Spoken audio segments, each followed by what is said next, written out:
Shri doctor Gopala Bhajantri ಅವರಿಗೆ doctorate ಪದವಿಗಾಗಿ ಗೌರವ ಸಮಾರಂಭ.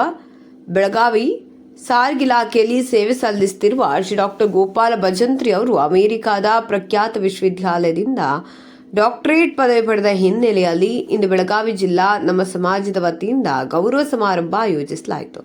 ಈ ಕಾರ್ಯಕ್ರಮದಲ್ಲಿ ಬೆಳಗಾವಿ ಜಿಲ್ಲಾಧ್ಯಕ್ಷ ರಾಮಜಿ ಭಜಂತ್ರಿ, ರಾಜು ಭಜಂತ್ರಿ ಮತ್ತು ಮಹಾದೇವ ಭಜಂತ್ರಿ ಸೇರಿದಂತೆ ಪ್ರಮುಖ ಗಣ್ಯರು ಪಾಲ್ಗೊಂಡು ಡಾಕ್ಟರ್ ಭಜಂತ್ರಿ ಅವರಿಗೆ ಹಾರ್ದಿಕ ಅಭಿನಂದನೆ ಸಲ್ಲಿಸಿದರು. ಕಾರ್ಯಕ್ರಮದಲ್ಲಿ ಮಾತನಾಡಿದ ಪ್ರಮುಖರು ಡಾಕ್ಟರ್ ಭಜಂತ್ರಿ ಅವರ ಕ್ಷೇತ್ರದಲ್ಲಿನ ನಿಷ್ಠೆ ಮತ್ತು ಸಾಧನೆ ಬಗ್ಗೆ ಮೆಚ್ಚುಗೆ ವ್ಯಕ್ತಪಡಿಸಿದರು. ಈ ಗೌರವ ಅವರ ಪ್ರೇರಣಾದಾಯಕ ಜೀವನದ ಮತ್ತೊಂದು ಪ್ರಮುಖ ಮೈಲುಗಲ್ಲಾಗಿದೆ ಎಂದು ಅವರು ಅಭಿಪ್ರಾಯಪಟ್ಟರು. ಸಮಾರಂಭವು ಶ್ರದ್ಧಾಸ್ಪದ ಮತ್ತು ಹರ್ಷೋಲ್ಲಾಸದಿಂದ ನಡೆಯಿತು. ವರದಿ ರವೀಂದ್ರ ಭಜಂತ್ರಿ, ನಿಪ್ಪಾಣಿ ವಲಯ.